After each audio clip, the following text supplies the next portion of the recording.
This is Dynasty Portfolio Weekly, hosted by Scott Connor. Welcome back onto the trading floor, and this week we are going to talk about what to do over the next few weeks to make small deals that will make a difference. I've hit on this topic a little bit before, but I'm going to dive a little bit deeper into it on this episode, figuring out how to make the very small roster construction trades, trading on the margins, trying to send the deals out with hopes that a couple of them get accepted across your portfolio. And that is the key with this is assuming that you are in a portfolio of leagues, you're cognizant of your roster construction in all of those leagues, and you have some inefficiencies. You're going through your teams. This is something that I've been doing over the last week or two and will continue to do it here over the next few weeks, is going through each team, checking the construction. Do I have too many backup quarterbacks? I have some teams where I have too many backup quarterbacks. Do I have some running backs that I can probably turn over the next month or two, depending on if waivers are running in my leagues? And just a caveat, I run waivers in all of my leagues. Most leagues that I'm in, I push that waivers run once a week in the offseason. That way there's a constant flow of new player pickup availability that's out there if I want to make the move. Not every league has it, but if you have waivers, this topic is even more pertinent because things are going to change even over the next couple months. Even when there hasn't been a rookie draft or there hasn't even been free agency signings, there's going to be some news that may alter some of the players that you will put on the back end of your roster. So a couple things that I want to mention. The first thing is you may have new managers coming into your league.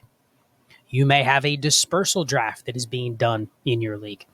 A lot of leagues, any openings, they will throw the teams and all of their assets into a dispersal pool. If this is happening in your league, the first thing you need to do is be keeping up on what is going on with that dispersal. I've seen numerous dispersal drafts that they just happen behind the scenes. There's 12 teams in the league. There's 3 openings. The commissioner will run a 3-team dispersal with 3 new managers. And it will just happen really outside of the scope of the league. It'll happen on a Google sheet. It'll happen in the league chat. And not everybody's paying attention. Not everybody may be checking exactly what's going on with that dispersal draft. You have to make sure that you can't trade into the dispersal. If you can, this is a great opportunity to re-engage someone in the league that may be in the dispersal that has a certain plan. And the good thing is when you have a 2-team or a 3-team dispersal, the assets are limited. You can see what's in the draft. You can see that maybe there's rookie picks in there. A lot of times all the rookie picks owned by the teams that are in there will get thrown in there. That can include all the 24 picks, obviously, but also their 25 picks. And you can see that on the sheet or on the list, whatever the dispersal is being done with. You can see, okay, the next available 2024 rookie pick is the 306. You want to be the team that is at least cognizant of how that draft board went. If the last pick taken was the 207, the next available is the 306, you now have a bracket to work from. Now, the managers in the dispersal may or may not be open to a deal, but if you're allowed to trade, if you're sitting on the 304, guess what? That is an asset that is viable. You already know where the slot is. So that's one of my first tips is be cognizant of a dispersal draft. Is it going down in your league? And if so, make sure you check the board. You may find an opportunity to make a mundane trade, and it doesn't have to be draft picks. It can be a couple assets that you're rostering that it's clear based on the dispersal board someone else may be interested in. And even if you can't trade into the dispersal, meaning you trade them an asset that you already have and you get to pick something out of the pool. Even if you can't do that, you have a very recent draft board, and the draft board tells a story. Let's say 3 managers in the dispersal draft. That board that they just chose, now they're limited to the assets that were on those 3 dispersal teams, right? But that board tells a story. That board gives you a new glimpse of these managers, generally how they're going to value players or how they're going to build teams. Heck, you have an exact board to show you they value this player over pick 208. And you can see it. You can see it plain as day.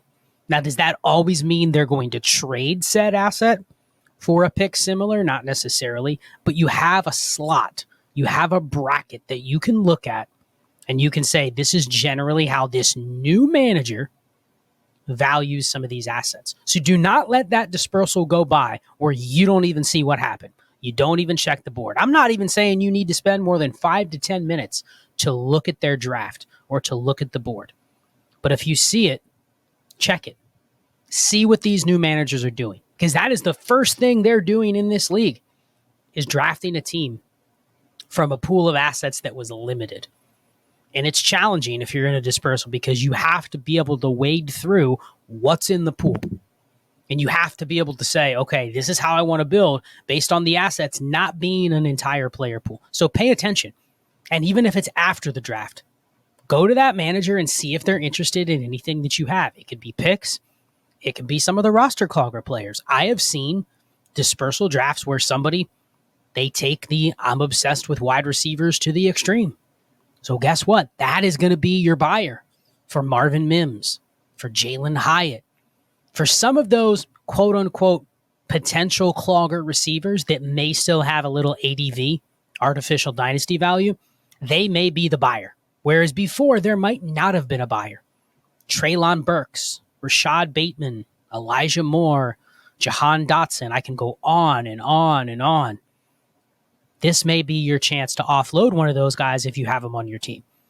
So that may be something to check out. If you have a roster where you go, there's a couple players I'd like to get rid of. There's a couple players that I have that are excess.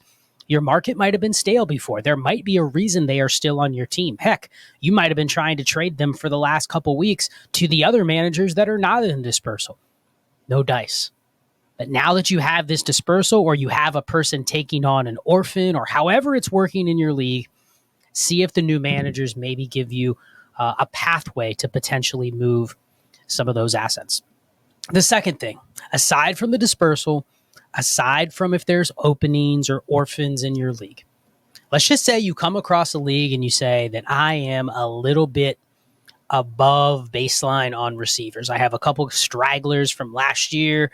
Maybe I'm sitting on a Gabe Davis, someone like that, and I want to dump them. Now, we obviously know this is not the time to probably sell some of those guys. If you have some of those older veterans that I talked about on Destination Dynasty episode a couple weeks ago, players like Tyler Lockett, for instance, you probably don't really know what to do with him. You're really not sure of his viability going forward, but you also know that he's not a player that you're going to just get rid of. So how do you trade him? And again, people may say, oh, well, you don't trade Tyler Lockett right now. I don't agree with that. I think there's a place and time to take a player like Tyler Lockett on certain rosters, and you just shed yourself the roster spot. You just shed yourself of that player. And now you're not going to get probably what he could fetch during the season, but we're also assuming that Tyler Lockett gets to the season. He gets there healthy. He gets there in the same situation that he has been, and he maintains his performance level to the point where maybe in week 3, I could get a second. All that stuff has to go right from now until then, just so you can get that 26th second for Tyler Lockett. And you think about, okay, can I get 2/3 today? People, I don't know if I can trade him for 2/3. But the idea is you also buy yourself a roster spot for 8 months. You buy yourself a little more flexibility by having those picks. So I think that's the most important thing with this concept, is going through really being able to identify, especially receivers, tight ends as well, being cognizant of your roster construction. Now, this is mostly geared towards people that are in lineup leagues, because if you're in lineup leagues, you're going to be cognizant of how many receivers and how many tight ends you're carrying. You probably don't want to be overweight. I would venture to say most people listening to this, their format does not warrant that you carry more than 10 total at those two positions. And that's being a little liberal depending on the number of starters and the number of roster spots. But if you listen to the roster construction series, you want to dwindle that down, even if you go even below the optimal. If a player is a roster clogger, you don't hold on to them as your 7th receiver when they're a clear roster clogger. You'd be looking to ship them off for something that's more tangible, something that's a little more flexible going into the next couple months. So you have to be creative. And sometimes in these deals, you can also grab the extrinsic value of something extra in the trade that the other manager doesn't see. I'll give an example. I had Tyler Lockett. I tried to get 2/3 for Tyler Lockett. I posted in the chat. Couldn't get 2/3 for him. Every league I had Tyler Lockett, I've posted in there. Basically, I'm willing to take 2/3. I've spammed out the offers. When I post it and I don't get the response, a couple days later, I'll go in and I'll just send him out for 2/3 to every team. Doesn't happen. So then I go, all right, clearly my league has spoken. They don't value this player at the same price that I do. And maybe I'm being a little greedy because I'm asking for 2 picks for a player that nobody wants. And that's where the demand comes in, right? There's no demand for Tyler Lockett. So whether you ask for a 1/3 and a 1/4, 2/3, a 2nd, 3rd swap, there's no demand for him. So you have to find a way to appeal to the other person's motivation to do the trade. How do I do that? And oftentimes it's taking a little bit less on the obvious side. So instead of 2/3, you ask for a 1/3. But then you go, all right, can I get a running back body thrown into the deal? Can I get a backup quarterback thrown into the deal? Can I get one of each? That other person may not see the value in those players because they're equally, if not more mundane than Tyler Lockett at this point. Nobody's looking at somebody like Tyler Huntley and going, oh man, I just can't trade him. Same thing with a backup running back that's just sitting there on their roster. And when I say backup running back, I don't mean Deontay Foreman, Devin Singletary, Zach Moss. I don't mean that type of backup running back. I mean a body. Somebody where you go, I can squint and see where that player is on a roster next year. Justice Hill is a decent example. Last couple off seasons, he's been fairly useful for a couple seasons in a row. But as soon as you get to the offseason, you go, well, there's no way he's back on the Ravens. And the only reason he's ever been relevant is because he's on the Ravens. And they've had a bunch of injuries the last couple years. But at the same time, that's a player that if you get thrown into a deal, the other person has zero value for him. That's the type of player that actually gets cut when they're forced to make a draft pick or when they're forced to activate players from IR. But getting somebody like that thrown in along with a backup QB, extrinsically, that helps your roster construction. You're probably getting a little closer to that target number that you want. But more importantly, you still get a pick and you still free yourself of that spot that you were holding a receiver that you wanted to move. So think about that. I want to see in the comments, I want people to give me examples of these types of deals being done. And they're not sexy. These deals are not sexy. You are not going to put this deal up on X or put this on the DTI5 live stream or put this up in the Discord. Nobody's going to go, oh, round of applause. That's a great trade. But these are some of the edges that in the offseason you have to do. There's not much else to do. You look at your team and you go, I don't really like the construction here. I want to get rid of these players. The reality is about 95% of players right now in Dynasty, and I'm not kidding when I say 95%, there's no demand for. There's just not people seeking that player specifically out.